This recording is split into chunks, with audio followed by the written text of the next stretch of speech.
If you decide not to create content in any format, then suddenly you have to continue answering the same questions over and over and over again. You're making your sales team members' jobs way harder. You're making it harder for people to find you.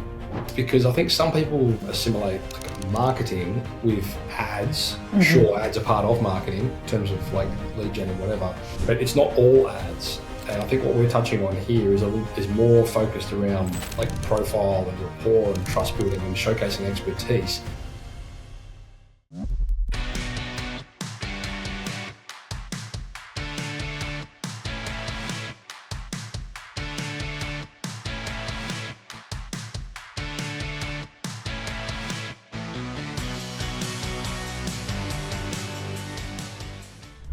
Ray, welcome back to the Sideshow Podcast. Thanks so much for having me, Matt. The third and final episode of the How to Get 90% Pre-Sold Buyers Using Psychology-Driven Marketing series. You're co-hosting me from Cornell Content Marketing over at cornellcontentmarketing.com. Links to all Ray's profiles and websites and all that kind of stuff, guys, over at thesideshow.com. Just search Ray, R-A-I, and they will all pop up. All three of them will pop up, actually, by the time you hear this one. In the first episode, we talked about the psychology of a savvy buyer and appealing to modern informed audiences. In that episode, we went through some, I suppose, frameworks that you guys could take and deploy into your sales and marketing ecosystem, which can help build trust, build rapport, and as a result, improve conversions off the end of it.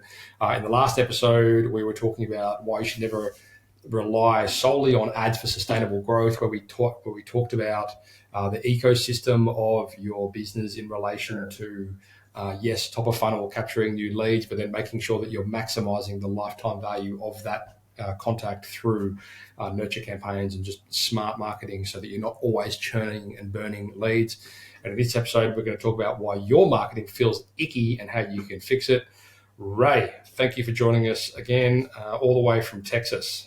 Yeah, all the way over here where it's still a Monday for me. Look, it's been a good series so far because I think I love doing these sort of collaborations with people in similar markets where, same sort of, marketing conversations, but in different markets. So we're talking, but in almost every case, it's always the same sort of conceptual outcomes that we sort of put our heads together, and they all sort of seem pretty similar. I know you're primarily sort of business to business focused. We're primarily business to consumer focused, but it seems like most of the stuff we're talking about is the same. Yeah, it really is, because even in the B2B world, we're still talking to human decision makers. Right. So it's all about forming that relationship. That's ultimately what marketing is all about. It's building a relationship with someone. And I think, I've never met a single salesperson who would disagree with this, that really what sales is forming relationships. Yeah. And I think that the general, I suppose, difference that we see is that on the B2B side, look, it depends. I mean, we work only with contract builders, right? So, on the B2B front, it would be builders, or it might be, people that work in the commercial or industrial spaces, electricians or plumbers or whatever. And in most cases, from a lead generation perspective, a lot of their, by all means, correct me if I'm wrong here, I know we're sort of not keeping on topic, but actually maybe we are keeping on topic, because maybe this is why some people try and take residential or reactive marketing strategies into the B2B space and fail, which creates a bit of an icky feeling. But in our experience, often, if you're if your customer, ideal customer, is a real estate agent, or if it's a commercial, property manager or whatever it might be, they normally already have a Rolodex of some sort, and they're normally not scrolling through Facebook going, "Oh, look, a plumber that does commercial." Like, it doesn't normally happen that way. Right. So, yeah. And in the B2B world, the number one reason that I see companies feel like, our marketing is icky, is because they're confusing sales and marketing. And so a lot of their marketing is book a call with us today, book a demo with us today, do this, do that, so close to the conversion. Whereas the person on the receiving end of that is going, I don't even know what you guys do, why you're different, how much you cost. Why would I jump all the way to this, third or fourth or fifth date with you when I don't even know your phone number. And then in the B2C space, the number one reason that I hear from business owners that their marketing feels icky is that they go, oh, I don't like to promote myself. I hate doing social media. I just don't like, having to put myself out there and be in the spotlight. Well, good, because that's not what your marketing should be. It shouldn't be you constantly patting yourself on the back and putting your face all over everything. It should be a problem solution relationship mechanism. So if you focus your marketing instead on giving your buyers what they need instead of, oh, look at us, look at us, look at us, look how good we are, that's going to not feel icky. I think what most people are saying in that scenario, from my experience, is they're not comfortable with the concept of creating the content. So very much.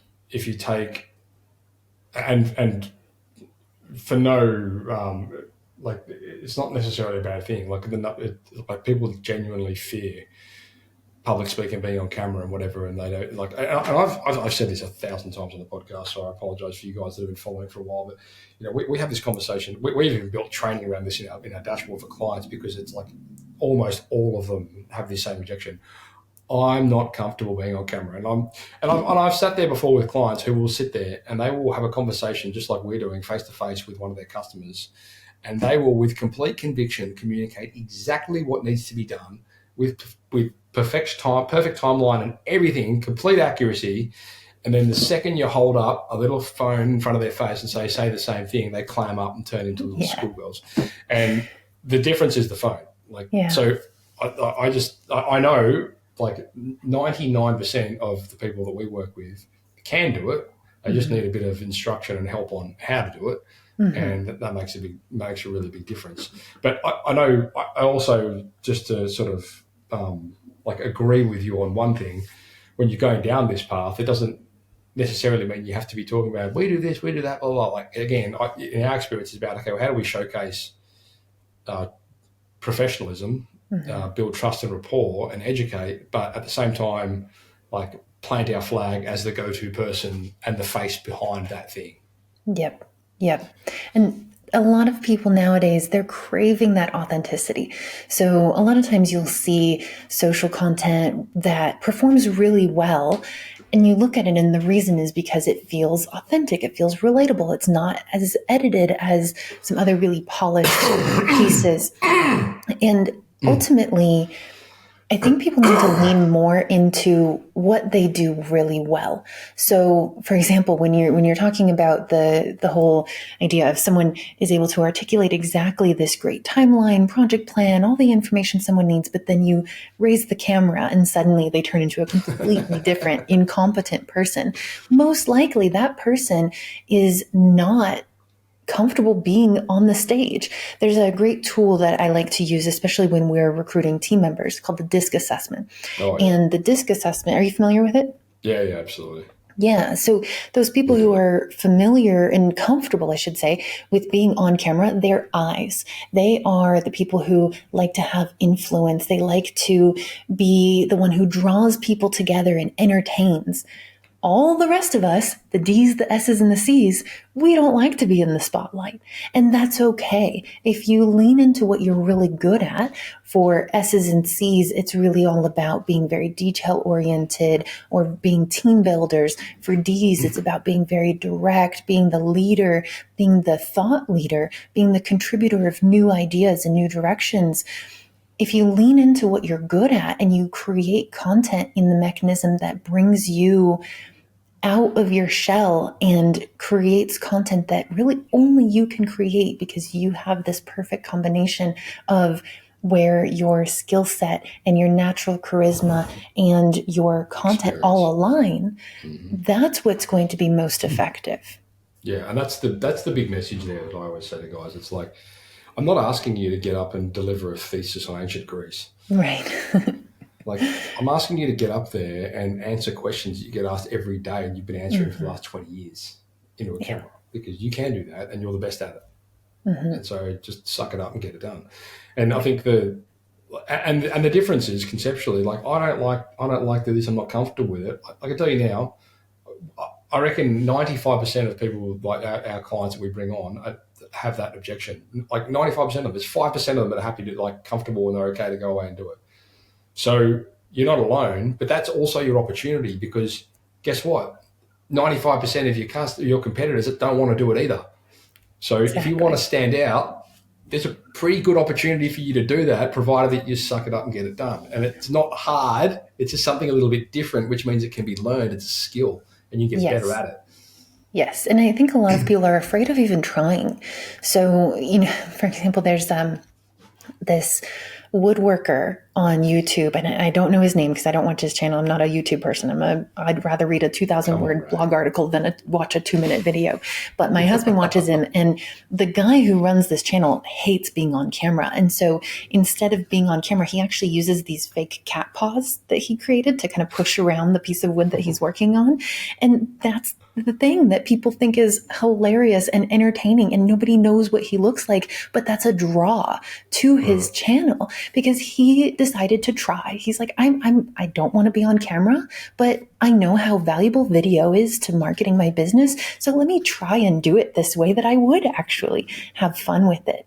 And that's the thing, is when my team and I are helping a company create their content, we run through a number of different ways of pulling that expertise out of their subject matter experts' brains. Sometimes it's, hey, go for your walk every day, and as you're walking, record yourself talking, then send us that audio file.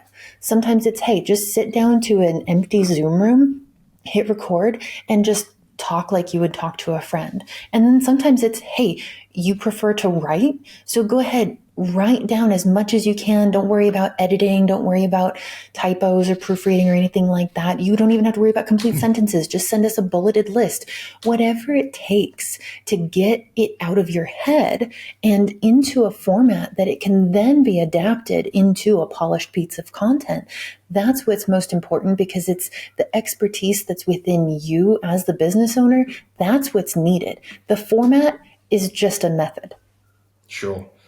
Yeah, and I think for guys to getting started, we always just say to people, look, the first one you're going to do is going to be the worst. So get that one out of the way so the next one can be better. Yeah. And if you need a formula for it, who is it for? What are we talking about? Why is it important? When do we do this? How do we do this? And sometimes you can implement as well the what if, which is what if you don't do the thing, or like at the end of it. It doesn't have to be complicated. Who, what, why, when, how, what if. Yeah, and I like it's a that. pretty simple framework for creating content, Yeah. all of which you can just literally document. You can write bullets on, and like you said before, and then you can just go away and do it. But I think of it like this.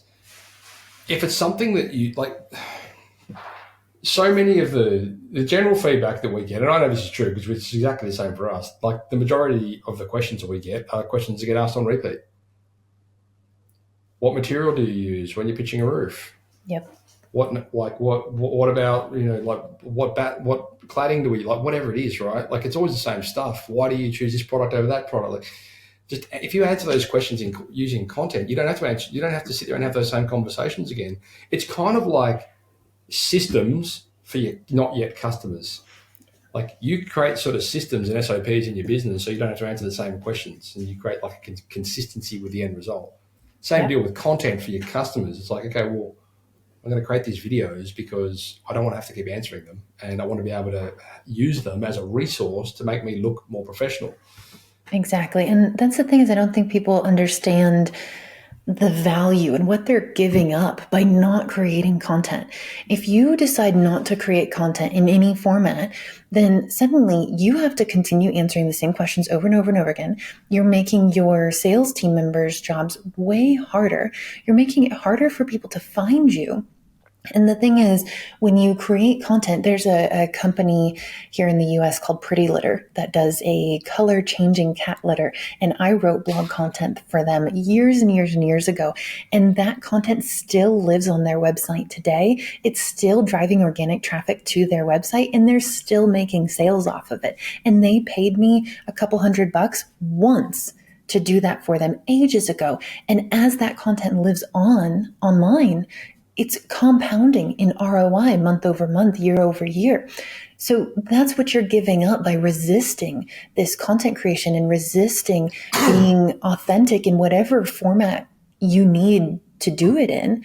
You're giving up that chance at really being found in the future, making your sales process easier, and getting a higher ROI on that hour spent month over month, year over year.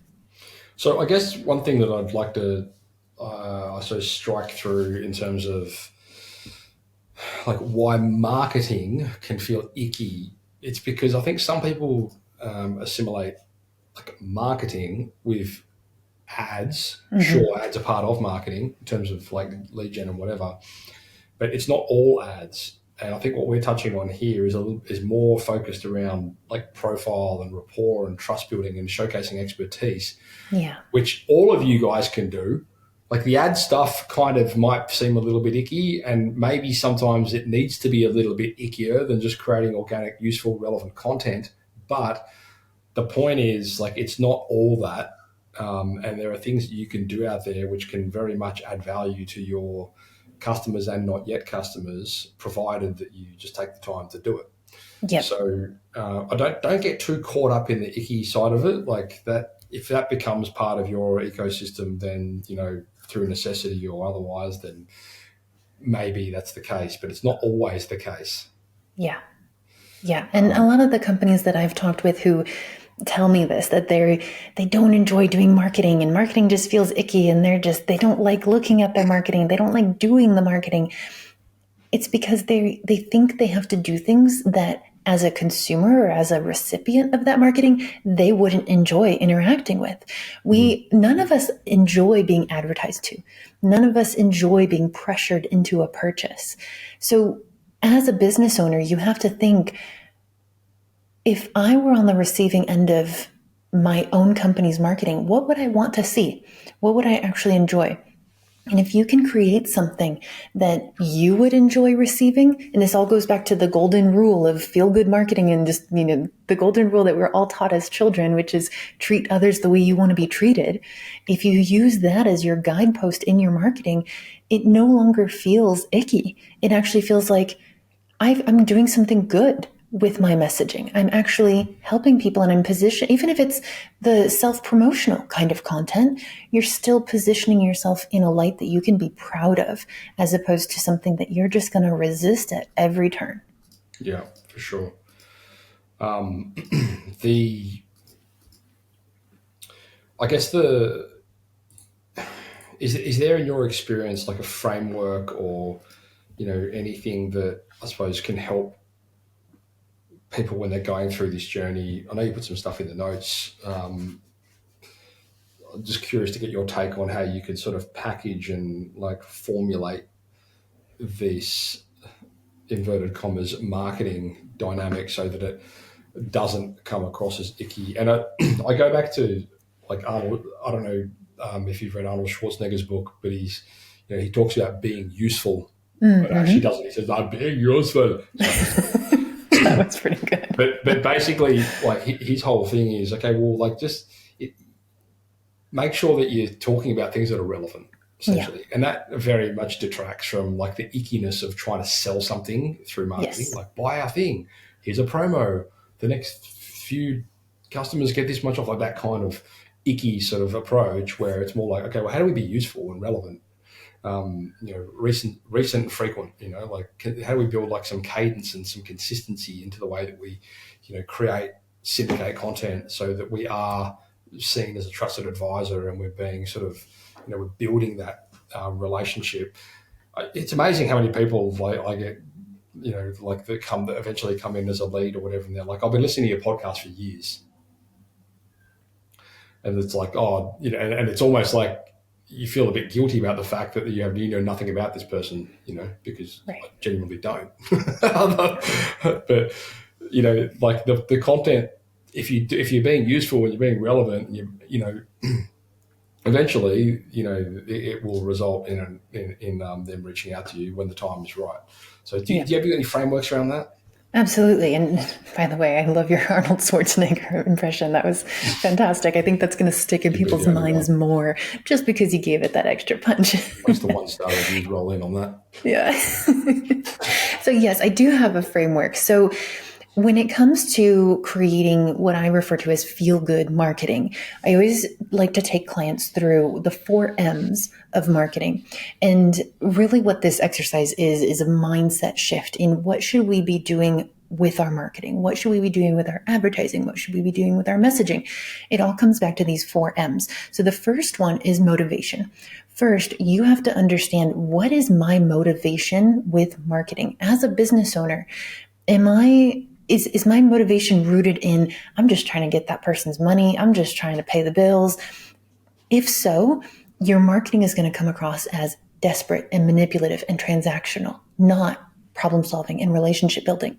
If you shift your motivation to, I want to be, as you said, helpful, useful, resourceful. I want to make sure that people are better buyers. I want to make sure that they are well educated, that they're getting what they want, and you're tapping into what their ultimate motivation is, which might be a really great, high quality, long lasting, cost savings solar system, or a gorgeous pool that they can enjoy and make memories with their family.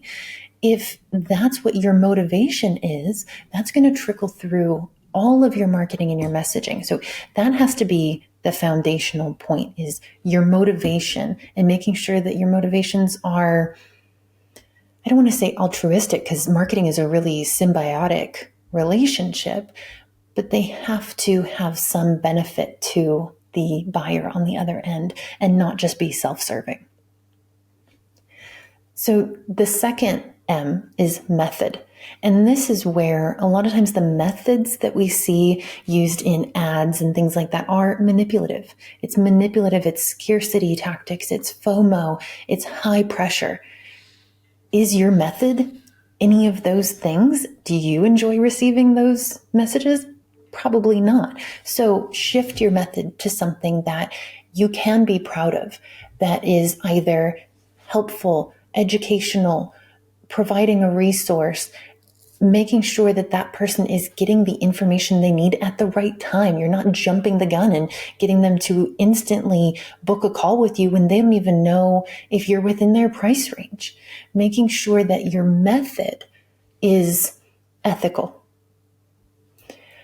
The third M is your message. So what exactly are you saying? And this is where we start getting into the nitty gritty, the really granular aspects of connotation within language. So you have to look at the words you're using and the visuals, and is it conveying a positive image, association, and emotion? People are far more likely to remember you if you cause them to feel something positive, like joy, humor.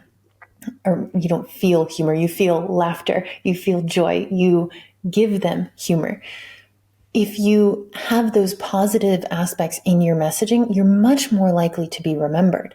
And then the last M is your mechanism. So a lot of companies will spend tons and tons and tons of money and time on TikTok, for example, because they think, oh, that's the latest social media platform. We have to be there. Otherwise, we're out of date and we're irrelevant. But then they look at their target demographic. Their target demographic isn't on TikTok. So why are you wasting your time and energy there? Your mechanism by which you connect with your target audience has to be one where they're already showing up. They already use that tool, whether it's Google or AI search or LinkedIn or Facebook or Instagram or Reddit or referrals or flyers and billboards in your neighborhood, whatever the case may be. You have to choose the right mechanisms. Sure. Yeah. Okay. So mechanisms is platforms. Yeah, absolutely. And it can be more guerrilla marketing, like, like I said, Right. billboards or putting Got it. flyers in mailboxes. It could be that, or it could be digital. Yeah. Sure. I did a podcast years and years ago with a guy which we called creative marketing, who was based in the US somewhere. I can't remember. It was so long ago. But he had back then it was purely a fencing business, and his customer avatar was real estate agencies.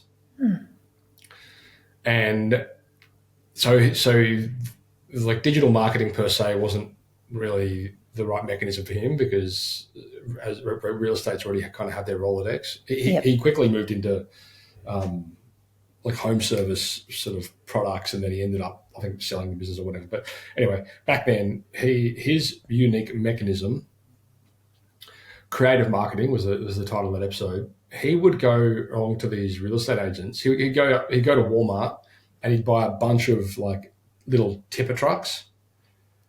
Like toy trucks. Yeah, like the toys. Yeah. And then he'd buy like a ton of candy, and he would go and he had like little stickers that he put on the truck, and then he'd go stick it. He was literally walking into real estate that he wanted to do work with, and he put the truck on the table in the waiting area, and he'd fill it with candy, and then he'd leave. Perfect. And then he'd come back a week later and he'd refill it with candy, and then he'd leave. Yeah. And then by the third or fourth time he got back there, like the receptionist would be like, "Excuse me, who are you? And why do you keep doing this? And we really like it." And he said, "Oh," and then that would be the beginning of the conversation. And then, all of a sudden, and he built this massive empire over there. And to look at brilliant. And think, okay, well, that's like quite a time consuming. This kind of goes back to what we were saying, I think, in the previous episode, like trying to measure, like sometimes your return, your ROI or your ROAS or whatever you want to sometimes it's very hard to measure, especially when and I'll give you another prime example of this. Like it's hard to measure the value of that unless you have the right mechanisms in place to track it.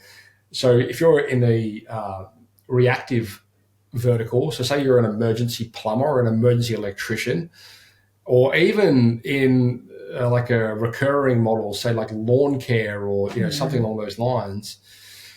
If you're running ads on platform, sometimes your cost per acquisition is greater than your initial sale price. Yeah. So you're immediately running at a loss. Mm-hmm. And on paper, if you're measuring and this happened recently with a client of ours, he cancelled his ad campaign because he's like, "Oh, we spent more than we've earned." And I'm like, "You're in the reactive space, like you're a maintenance plumber.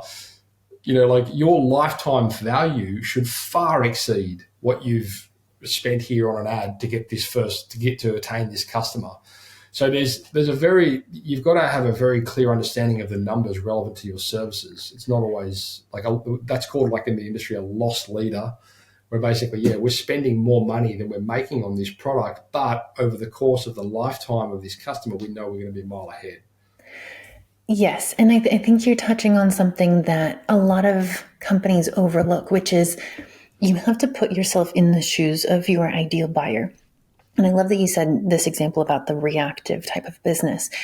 If someone is actually going to call your business and say, "Hey, I have a plumbing emergency, I need your help," where are they going to go? They're not going to go to Facebook. They're not going to go to Instagram. They're going to go to Google. And they're going to look at Google Maps and they're going to filter by who's open now, or they're going to look for words like emergency services or 24-hour service. That's where they're going to go. So you have to also choose your mechanism based on where are people most receptive to hearing your message and actually opening the door to you.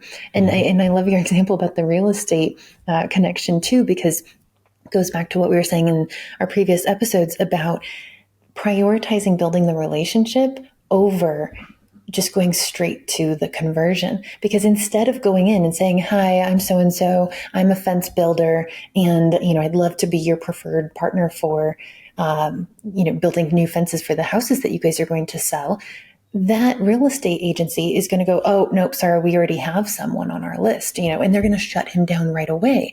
As opposed to, he started by building this quirky humor, even, candy reward relationship with these businesses first. And then that is what opened the door to them going, "Oh, hey, actually, maybe we could work with this guy." So instead of being shut down right away, and that's a faster path, but it's a fast path to a no, he took the longer path to a yes. That's right. There you go. I just found that it was episode 146 back in April of 2018. My God. Oh, wow. Yeah, I should reach out to him. David Gatto, good guy. That's Anyway, brilliant. That's an yeah, absolutely brilliant idea. And who else is doing that? Nobody. So he's going to be so memorable because he did something so fun and ballsy and weird. yeah, that's right. Anyway, that's awesome. Well, look, I think we can wrap this up. Is there anything you wanted to close on, Ray? I think, marketing tends to be something that people get really overwhelmed by because there are so many options. And if you come back to these 4 M's, the motivation, the method, the message, and the mechanism, that's where you can hone in on exactly what you should be doing. I never want anybody to feel overwhelmed by their marketing.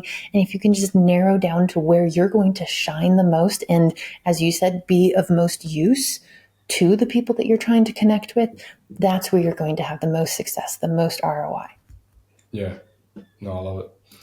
Awesome. Well, look, thank you so much for your time and expertise. This has been great running this series with you.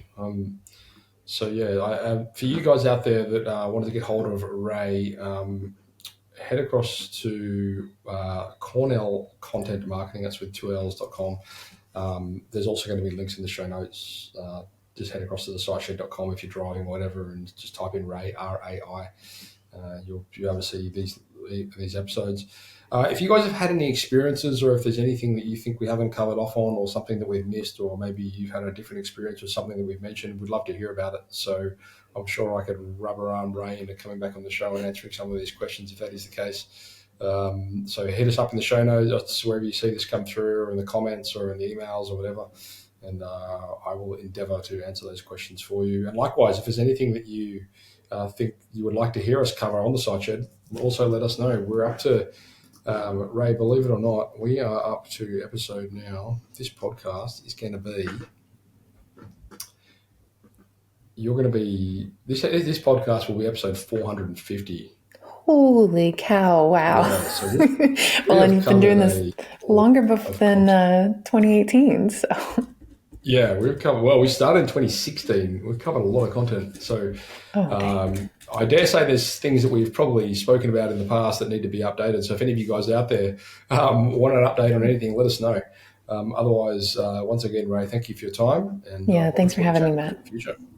New Zealand-based home renovation company, 6,593% ROAS. Sydney-based solar company, 2,700% ROAS. Hunter region-based bathroom renovation company, 5,616% ROAS. Melbourne-based building company, 13,182% return on ad spend. Adelaide-based solar company, 2,881% return on ad spend. Guys, the list goes on and on. If you're a trade-based business and you work with projects like roofing, solar, bathroom renovations, kitchen renovations, anything like that, head across to tradie.wiki/pod for podcast. Tradie.wiki/pod for podcast. Book in a conversation. It is game changing.